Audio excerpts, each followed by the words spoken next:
Westside. My name is Connor Brown, and this summer I got to go to Nairobi, Kenya and work with an organization called Made in the Streets. And with Made in the Streets, we're an organization that we try to work with homeless street kids that live in Africa. Hey everyone, my name is Matthew, and this summer I was blessed with the opportunity to go to Springdale, Arkansas and work with Grayson Taylor at the Robinson Avenue Church of Christ. Hi, my name is Abigail Plumley. I am a junior at Arkansas Tech. This summer I spent my summer being a youth intern at Little Rock at Central Church of Christ. It's estimated that in Nairobi alone that there's at least 60,000 kids that are living on the streets. That's kids, people that are under 18 living on the streets in Kenya. And I was blessed with the opportunity to go and serve for 3 months with this awesome ministry and get to work to bring kids off the streets. I realized this summer there's nothing that forms a friendship or a relationship quite tighter than doing God's work and sharing in God's mission together. My biggest takeaway from that experience was just how awesome God works and how he can bring three strangers together and take them to Robinson Avenue to work together, and we could just get along so well and form an amazing relationship that'll last for a while, all while doing his great work. And I think the biggest takeaway that I had from the summer was learning the difference between high school ministry and college ministry, and that you really have to meet the teens where they are in their faith, and that you can't expect things of a college faith yet, because you're just helping them learn to question their faith and where to begin. Working with Grayson and Katie, I formed a friendship that felt like we had known each other our entire lives, but going into the summer we never met each other prior to that. And I think that friendship that we all shared at the top, working with those kids, I think that reflected in the youth ministry itself, as I believe we had a very tight-knit and a family of a youth group there, and it was an awesome thing to experience. This summer, working with Made in the Streets, one of the best takeaways that I had came from Psalms 113. And that is the verse, and it talks about how God raises those out of the dust, and he raises up people to be princes among his people. And I look at that verse and I think about all the work that I got to do this summer and the people that I've met whose lives have been changed through Made in the Streets. And one of our mottos is that God's leaders are made in the streets. And so that's one of the best things that I got to learn this summer is the leaders that God makes. A lot of those leaders are coming from the streets. All right, we're having potluck today, so I'm going to make you get your workout. Why don't you stand and sing while we sing this song together? When peace like a river attendeth my way, when sorrows like sea billows roll, whatever my lot thou hast taught me to say, it is well, it is well with my soul.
most of you remember Dirk Smith, and he is with Eastern European Missions. Dirk and I go back a ways. Our paths converged, I think, for the first time at Harding University, where we were both students. We worked together sometimes to plan the Lily Pool devotionals, which were, interestingly, not usually held at the Lily Pool. So we worked together on that sometimes. I think at the time, neither of us were really looking at careers in ministry. If I'm not mistaken, I was not. I definitely was not. And yet God has called us to ministry, and we're both thankful and has seen his blessings in our lives. I'm here at Westside. I know you're working with this Eastern European Missions, and we keep hearing great things about stuff that's going on there. You told us last time you came about the refugees and what was happening with them, and how so many of them coming from Muslim countries, Muslim backgrounds, were becoming Christians. And I'm really looking forward to hearing more about that and what's going on. I know today kind of kicks off the Eastern European Missions $1 Million Sunday campaign. So as you collect those funds and as those come in, give us an idea of how you guys use those and what you're looking for moving forward. Yeah, I guess for those who don't know EEM, what I would say about EEM is we are, and people ask me all the time, tell me about EEM, what's Eastern European Mission? And I tell people, we're in the parable of the sower business. We're just throwing seed. And it's not about us. And it's so obviously not about us, as I share some of the things that are going on. It's all about God. God is opening doors and doing things that we could just never do. And he is a God who is doing more than we could ever ask or imagine. It's not that he can do, he is doing it.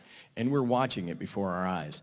So yeah, as our $1 Million Sunday campaign kicks off, which is really just our funding mechanism for this ministry, we are a ministry that comes alongside other ministries.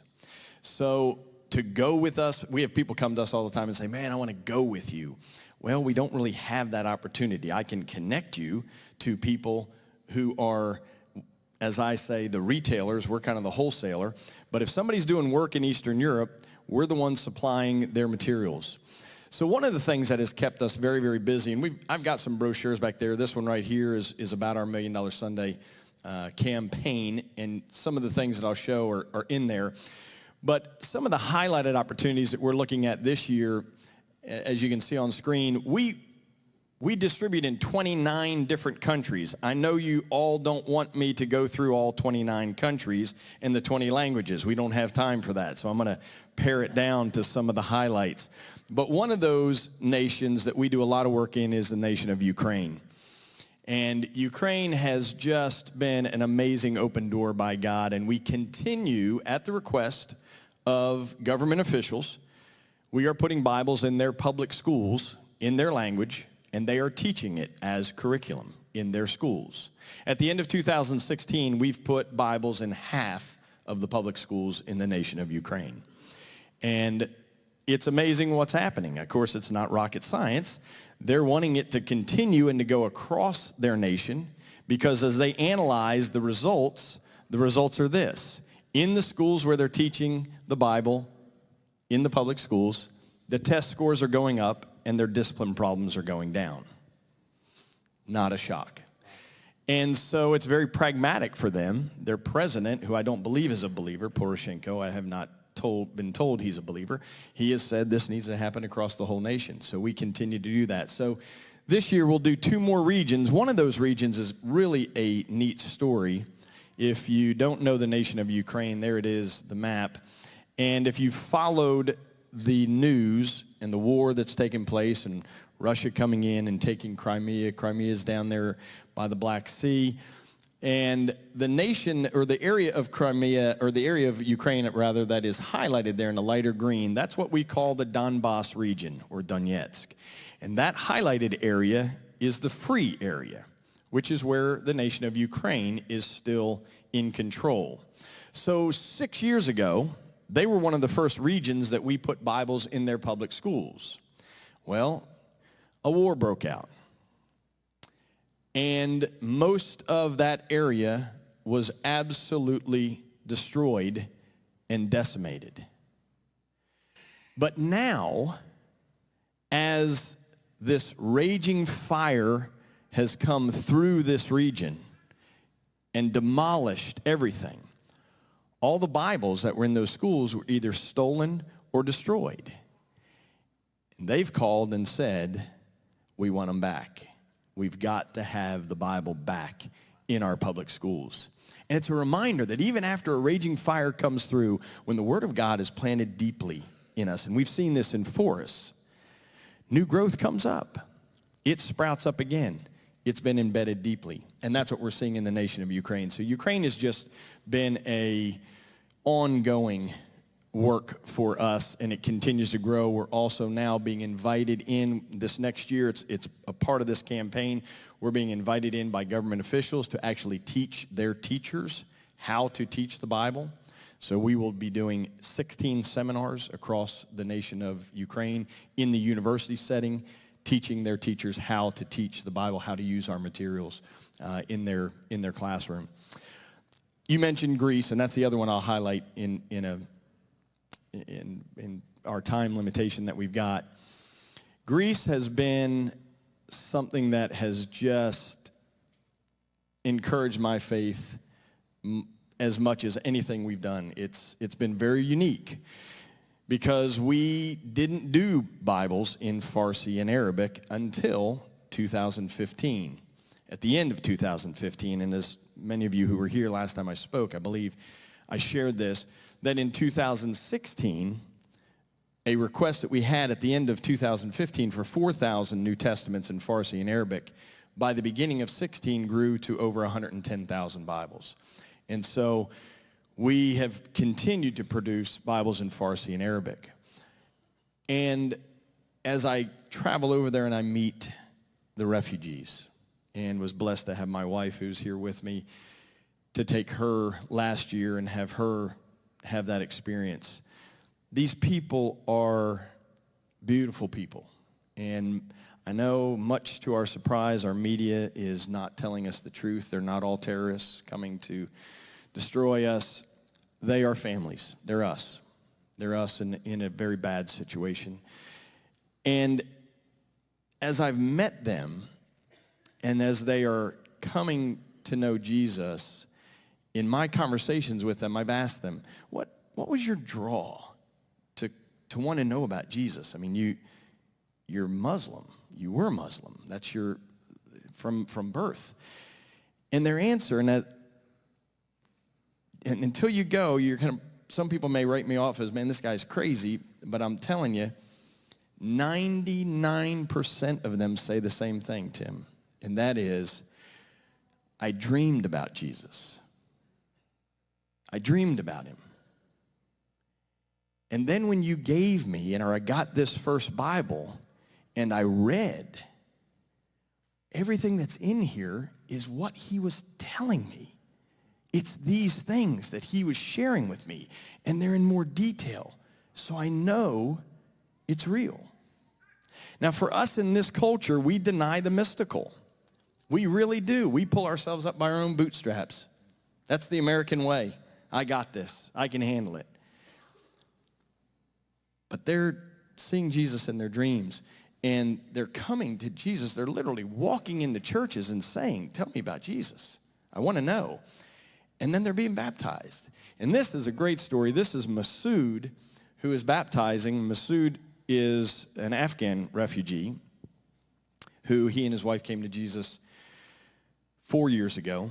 And he's a modern-day Apostle Paul, what he is doing and traveling to Muslim communities all over the place.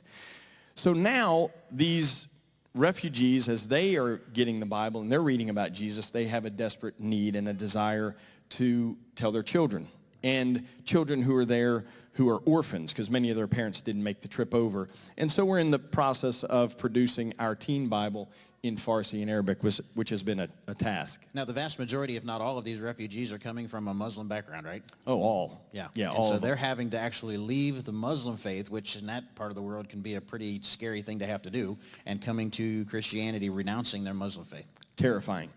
Wow. I'll tell one story. So when my wife was with me last year, and we went to, and this is why I say we collaborate with a lot of ministries. One of the ministries we collaborate with is called Hellenic Ministries. and a sub-ministry that they have is called Mercy Ministries, which is run by a Harding alum. His name is Matt Gully, great young man, should be named Harding Alumnus of the Year. If he doesn't get it, he should be for what he's doing. He's sacrificially living like I've never seen anybody do. But anyway, we're at their ministry facility, one of their facilities, where every Monday night they feed 600 to 800 Muslim refugees every Monday night. And I got pulled into some meetings. Wendy, my wife, was able to go down and do what I wanted to do, and she was feeding and working. And they got a break in the action, and so their building, it's amazing. There's windows all across one side, and as you look out, you see the Parthenon. I mean, that's your view. And so she said, I'm going to go get a picture. So she ran up there, and she went by a guy that was standing on the stairwell. And he looked very downcast, very forlorn, and he was holding this plastic sleeve with papers all in it. And she attempted to communicate with him and said, do you want food? Do you need something to eat? And he, no, I'm fine. So she went up, she took her picture, she came back down, and she said he was still there, and she said, man, he really looked down. And she said, are you sure? Do you want anything? Do you need anything? He said, no, I'm fine.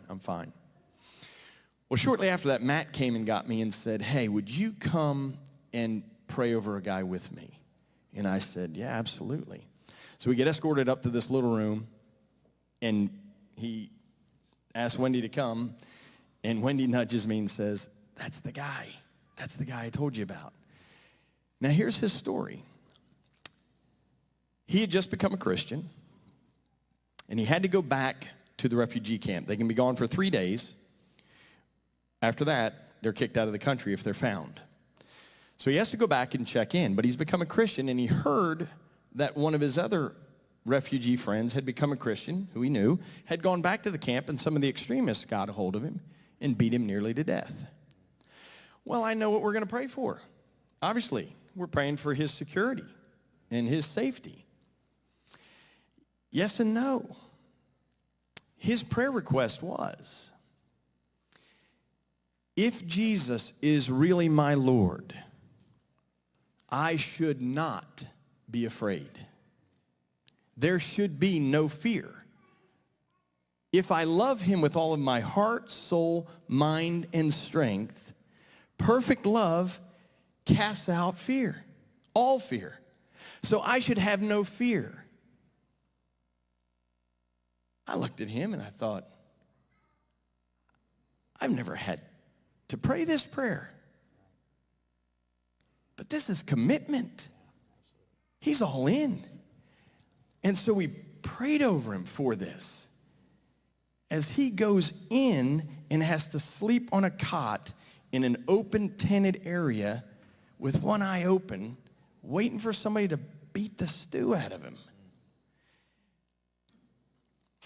And I thought, this guy's faith cannot be questioned. Mine might be, but his is not. So that's these people. And they're coming to Jesus by the thousands. But yeah, today kicks off our $1 Million Sunday. More of the details are in here. There's a lot of stories. I mean, I could go on. There's so many things going on right now. It's unbelievable.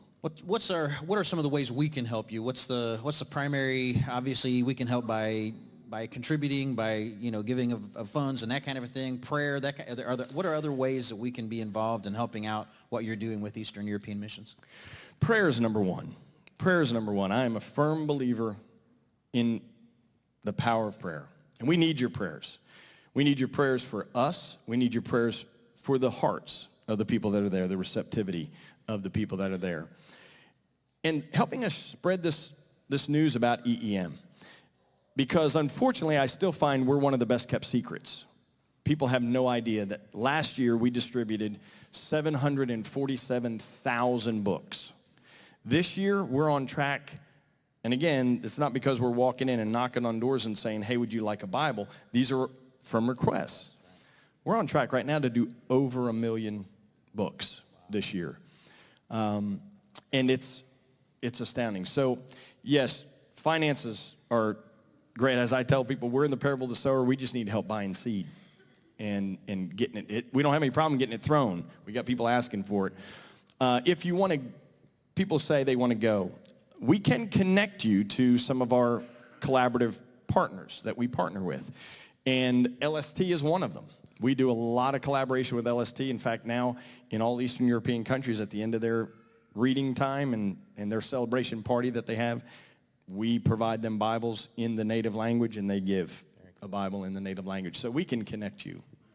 Well, you and Wendy you're planning to stay with us today for our potluck. Yes. And so we're thankful for that. And what an honor it is to have you and she with us. And thank you so much for sharing with us about what you're doing. I know that when you're over there, you'd love to have people come up and ask you more questions. What can we do? And try to get involved with what you're doing there. So thank you for coming.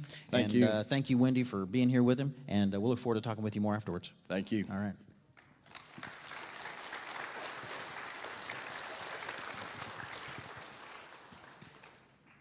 Hi, my name is Lindsay Braden, and I'm an intern here at the Church of Christ Student Center. Hi, my name is Sierra, and I'm a senior at Arkansas Tech.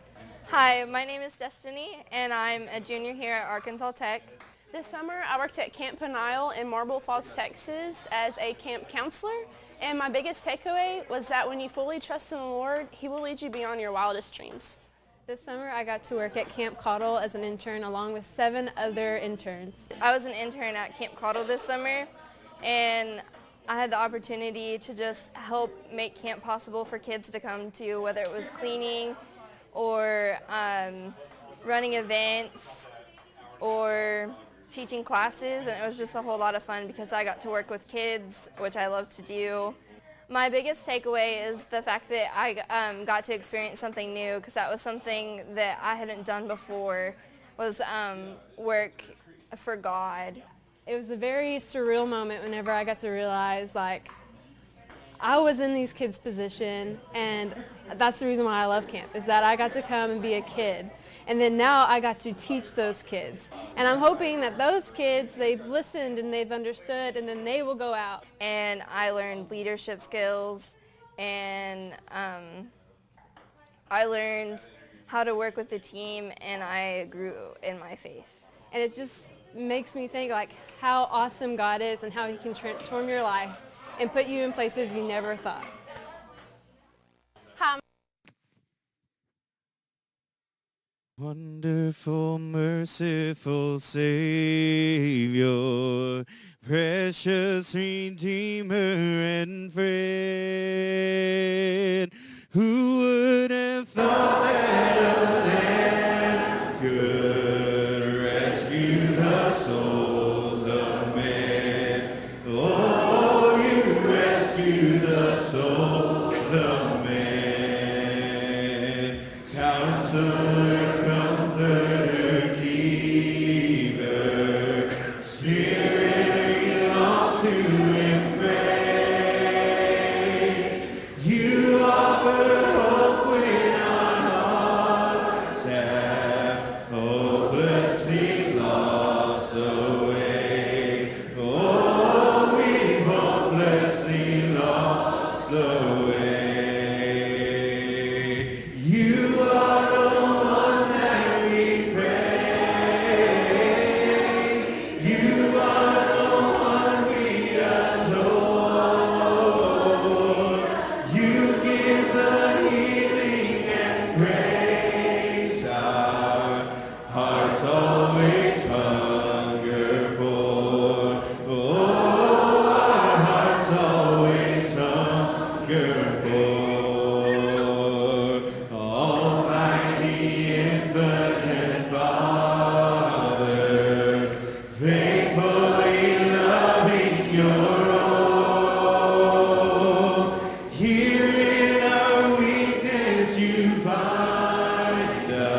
It's been good hearing from our other speakers and missionaries, from Ed and from Dirk. It's just been great.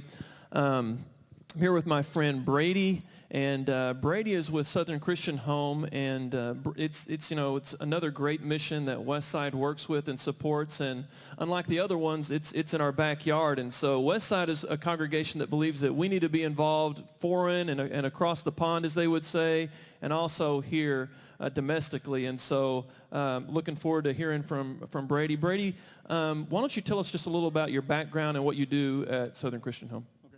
First, I want to say, Dirk, it's a small world because Matt Goley, we grew up together, and we were freshmen together. We were roommates our freshman year at Harding.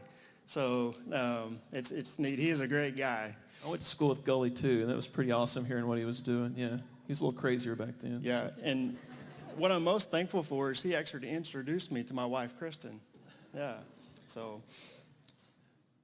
Kristen and I we married in 2003, and we started in Albuquerque as house parents in 2006. And we knew that we both wanted to do some type of mission work, but she had a passion for working with children. So we thought we'd give it a shot, give it a try. I didn't even know what it was, when she mentioned it to me. And we found that, even though we didn't really have the ability or knowledge to do what we needed to do, God just provided us with what we needed. And since then, it's been neat just to see how God works in the lives of the children that he places into our care, into the care of the kids at Southern Christian Home. Well, one thing that our congregation may or may not know is that we have a lot of people from Southern Christian Home that worship, that are part of our congregation here. Brady and Kristen be one of those. We also, I think there's 4 administrative staff and 4 house parent families. So if you are here today and you're a part of Southern Christian Home, could you just stand for a second just so our congregation can see? Yeah, and I don't know if everybody's here. We might be missing a few, but you could go ahead and be seated. But just to let you know that there's a lot of folks here that are going and active at Westside. Yeah, we have 4 house parent families and 5 house parent families and 4 administrative staff. Well, I think, we've done a lot of things with Southern Christian Home throughout the years, and I think our congregation probably has a pretty good understanding of the overall what children's homes do. I was just wondering, Brady, if you could tell us a little bit about some of the things maybe that we're not familiar with or we don't know that Southern Christian Home is doing. Yeah, most people view a children's home as this, in their mind, they see this big building, kind of what we see on TV, an orphanage where there's 50, 60 children in one big place and several staff members taking care of them, cafeteria-style feeding, things like that. We take on an approach that's more like family-style living. We have cottages where we have the house parents that come in, and they are the caretakers. They're the fill-in parents for these children, and there's up to 8 children in each cottage. My hat's off to our house parents because they're the ones that are on the front lines. They have dedicated their lives to giving of their time and their energy. They build relationships with the children. They love them. They grow with them. They help rehabilitate some of the things that have happened in their life. It's awesome that they do that. I once heard one of the house dads say that when someone asked him, how long have you been a house parent? And he said, well, 2 years, but it's more like 14 because it's kind of like dog years, life years. But I kind of want to just give you, beyond the daily care that the house parents give the kids, they receive much more than that. It's been neat to experience the joy that the kids have whenever you see them attend activities, baseball games, going to the lake. They get to participate in sports. My favorite that we do every year is we get the opportunity to go to Colorado, climb 14ers. If you don't know what that is, it's a peak in Colorado. It's over 14,000 feet. It's extremely difficult. And, even some of our adults sometimes want to give up on the way up there. It's very, very tough, but whenever they get to the top and we all get there, it's such an accomplishment. It feels good to have accomplished that. So we all love that. The kids get to go to Sky Ranch every year. It's a leadership camp. It's a favorite of ours.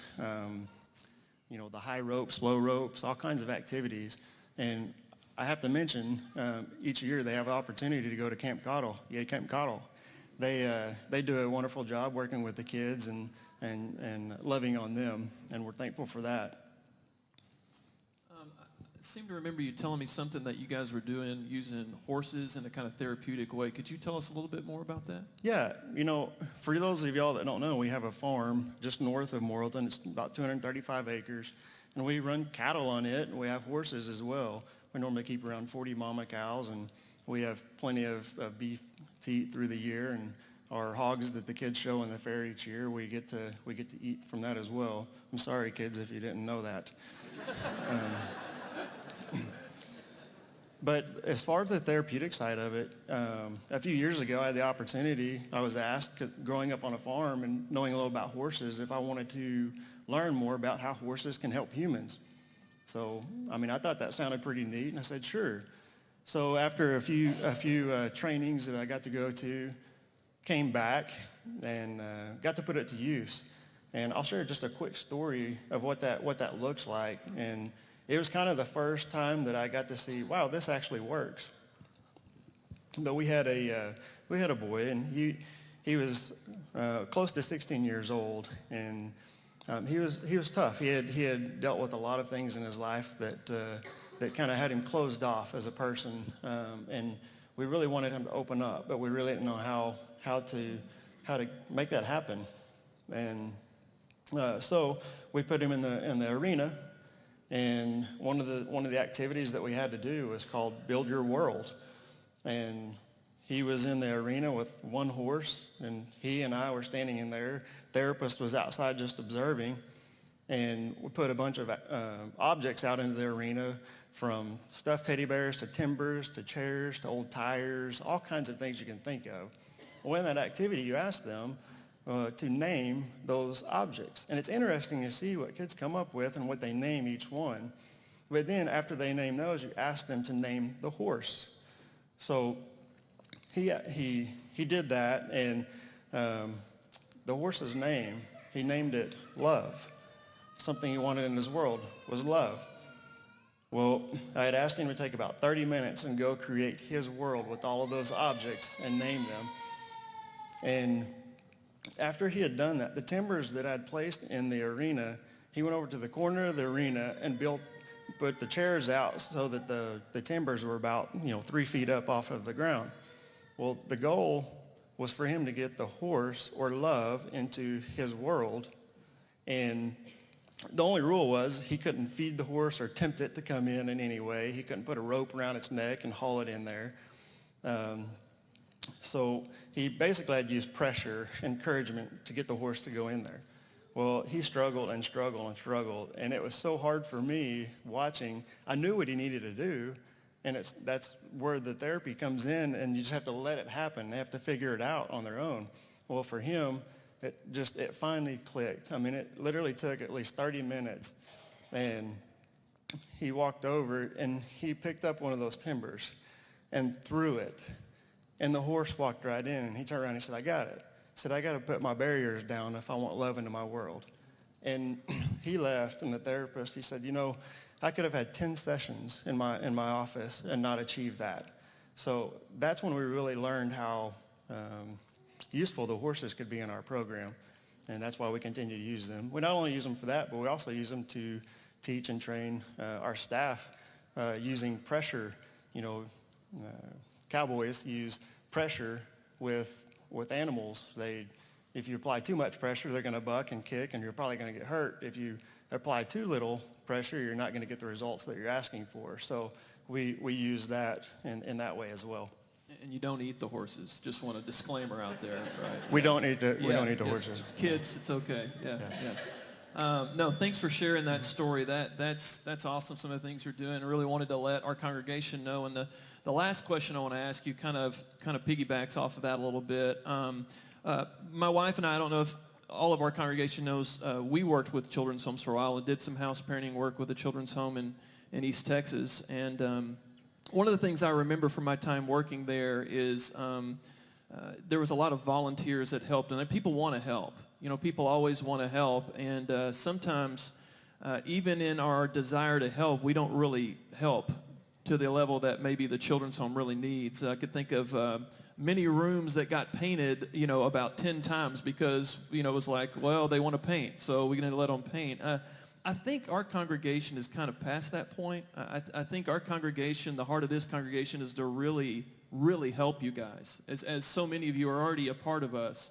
And so I want to give you a space kind of here at the close, just to let us know, what is it we know funding, any organization, a nonprofit, everybody knows that's a big need, and we know that. But in ways that we could connect because of the location here, what are some things that we could do to really help you guys out at Southern Christian Home? Well, one of my favorite sayings is we need a volunteer to handle all of our volunteers.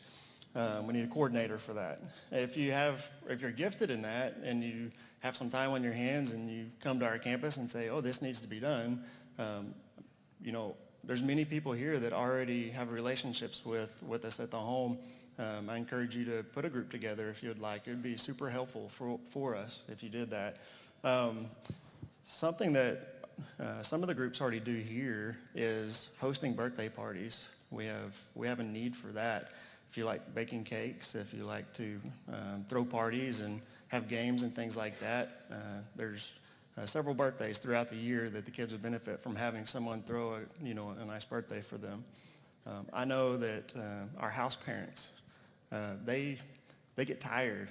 When you take care of 8 kids just nonstop, they need a break sometimes. So filling in for them, coming in, and even if they stay there, come in and prepare a meal, come in and work with the kids to show them how to cook, things like that, been hands-on with them. It's not very difficult. It's not very time-consuming. That's a great way to get involved and be helpful. You can provide date nights for the house parents where they can go out and enjoy dinner together, maybe a movie, and it requires very, very little time on your part.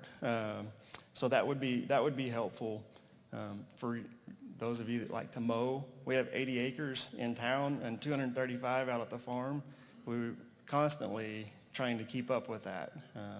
I know for many of us, it's kind of like therapy when we hop on a mower. If any of you need therapy, please come and